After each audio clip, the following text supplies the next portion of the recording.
Folks. So today,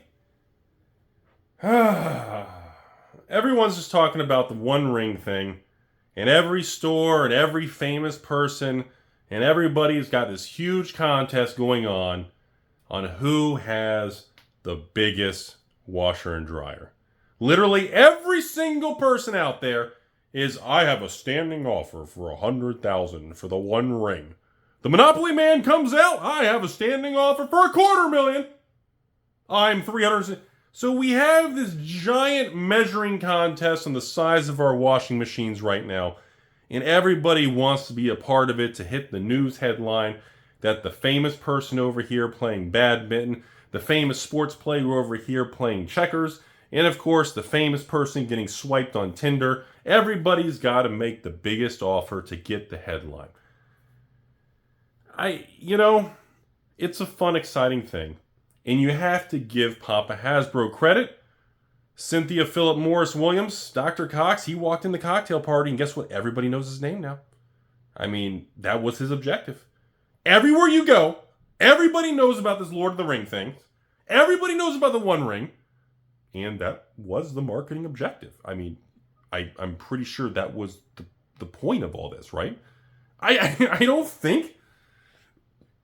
Like, the big argument right now isn't really, who's going to have the standing offer of the card. I mean, that's kind of a bunch of Fugazi fairy dust. That's bamboozle. Nobody really cares. That's just marketing. That's short-term Timmy to get people clicking on articles and swiping left. I think the real conversation is actually about what does this mean for future products? Because I'm pretty sure we're all in agreement. Based on the marketing success of this one-of-one ring thing, you really think Wizards of the Coast is never going to do another one-of-one publicity stunt? Like, I just want to lay that out there. Like, has anybody stepped back and started thinking about the long game here? Like, the success and marketing hype of this One Ring is probably one of the most successful marketing blitz hype FOMO machines ever created in the card world, ever, in existence. And you really think because they're just going to say, okay, that worked. That was the best thing we've ever done. All right, let's never do it again. Let's just move on with our life. No, you fucking crazy? They're going to do this shit again in 2024 or 2025. Like, okay. So now what does that mean when we start having multiple one-of-one special Magic cards? Does it become diluted? Does it become more valuable because now the really famous people all trying to measure who has the largest washer and dryer, do they all try to fight to keep them all together? So does it make the one-of-ones more expensive? Or do people just not give two flying shits and does everybody move on? Then other people are saying, Rudy, I'm telling you, Rudy, once this one-of-one ring gets pulled by some employee or some shady thing, the price of the collector box is going to tank. And then other people are saying, Rudy, you do realize that this card is such a one out of like a 200 to 250,000 collector boxes, depending on what supplemental product there is. Even if there's only 200,000 collector boxes and 50,000 boxes worth of supplemental loose packs in all kinds of different regions and worldwide and, all kinds of other kits and bundles and whatever. That one card in 200,000 boxes with 12 packs apiece, even if that card is found on day one and sells for $1 million to some other rich guy in an ivory tower who wears, silly outfits. I think the speculation that the collector box is immediately going to tank in price is also just as incorrect as the importance of the One Ring. I don't think the One Ring is that big of a deal. It is a marketing stunt. and I don't really think whether the card is found on day one. Like, I think everyone's waiting to find out when the card is surfaced that somebody has it. Everyone's going to go to TCG Player and eBay and see if the price swings. And I don't think it's going to. I really don't. Most people I talk to, most patrons are sending messages like, Rudy, come on. We're a couple weeks away. Lord of the Rings collectors, Rudy, come on, a couple weeks. It's like, calm down. We got a couple weeks. Everybody just relax and let the market do its market and figure out the price. Just let it do its thing. It could go higher. It could tank last minute. Just let the market find its way.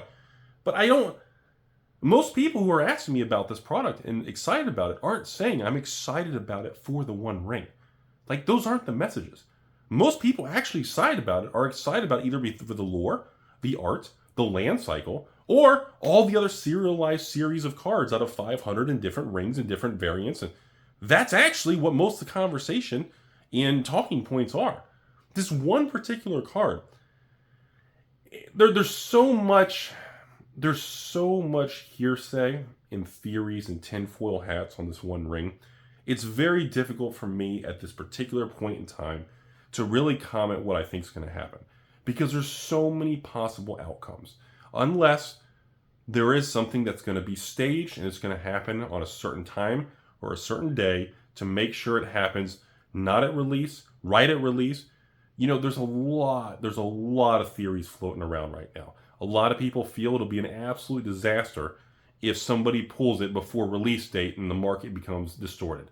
So Wizards is going to have to do things to make sure that doesn't happen, which means, you know, not make it truly random. There's a lot of theories. And I'm very skeptical and I'm very hesitant to jump in the ring and make theories and act like Wizards is going to try something shady. I wouldn't be surprised if Wizards did something shady, or not Wizards, more so Hasbro. I wouldn't be surprised if something shady does happen. But at the same time, I can't sit here and blame Wizards and accuse them of doing something, because there is no evidence of them doing something shady or something bad or shady is about to happen. But I just think this whole marketing thing, it's a fascinating science experiment, because in reality, this one particular card is going to have no impact of the sealed product or 99.9% of the cards in the set, or really people buying the product. I think the idea of that there's this super mega lottery ticket built in is fascinating, but I really don't think there is like this huge moment there's this line in the sand. When this card is found, everything collapses. Like, I just think it's just a little silly, because I just don't see that feed. When I'm watching the market and seeing what everyone's talking about, I don't see that as the reason for the prices to go up or down. Now, there's going to be always some extreme, bizarre situations that could occur.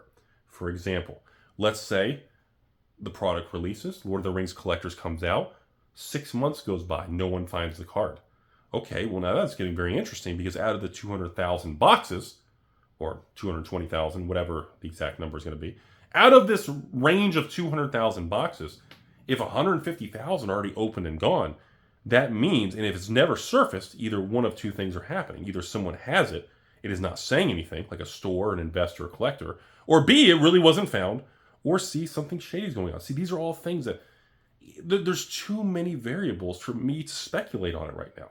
But I wanted to make this video, not because of that. I just want to make the video today because mostly this whole conversation about all these dudes online throwing these offers on who has the longest, biggest and hardest, fastest moving washer and dryer. Like this whole thing right now about these, trying to get headlines and putting your name out there for you have the biggest standing offer. It's just stupid. I'm sorry. This whole thing is just like, it's getting cringy. It's just cringy. Like, it's getting to the level where it's embarrassing, like watching me on YouTube or looking at the quality of my hair. There's just a point where it's like, Rudy, you're getting uncomfortable. Your jokes are old and stale. You're uncomfortable. We all know you manipulate the market. It's just getting cringy. And that's how I feel about this. Seeing all these numbers and standing offers, it's just, you got to give Wizards credit. That was the goal. And they achieved their goal. And here we are. By the way, if you haven't bought Lord of the Rings collector boxes and you're not a patron or anything like that, you want an honest piece of advice, there's like 2 sellers left on eBay. That's it. That are selling Lord of the Rings collector boxes for like $355 or $360. Well, I guess plus tax. So it's still like $380, $390. They're like the cheapest ones left online. TCG Player, as of this, is already back to like $375 plus tax, so it's like $410. So there are 2 sellers left online dumping their inventory of Lord of the Rings collectors in the 350s. After that, the price is going a lot higher, and for some reason, people are just throwing money endlessly. And even as of the filming of this video today, we are at the first week of June, and the sales volume and the flow-through rate of Lord of the Rings collectors remains absolutely stupidly off the chart. So I just want to say that out there. And other than that, folks, have a beautiful day out there. Who has the biggest standing offer? Like, what does that matter? It's so stupid, man. It's just cringy.